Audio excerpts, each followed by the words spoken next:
хотим мести, когда нам изменяют. Мы хотим мести, когда нас предают. И что же такое месть? То блюдо, которое подают холодным. О чем это?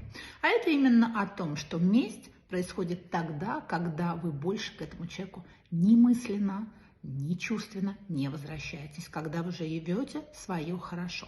Почему начинаются какие-то моменты преследования, дурацких комментариев или чего-то еще?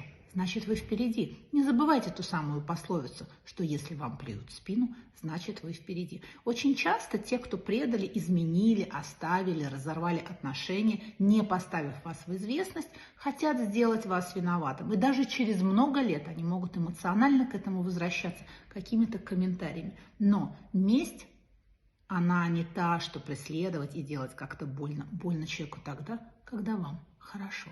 А иными словами, лучше, чем с ним. Не мстите, живите свое.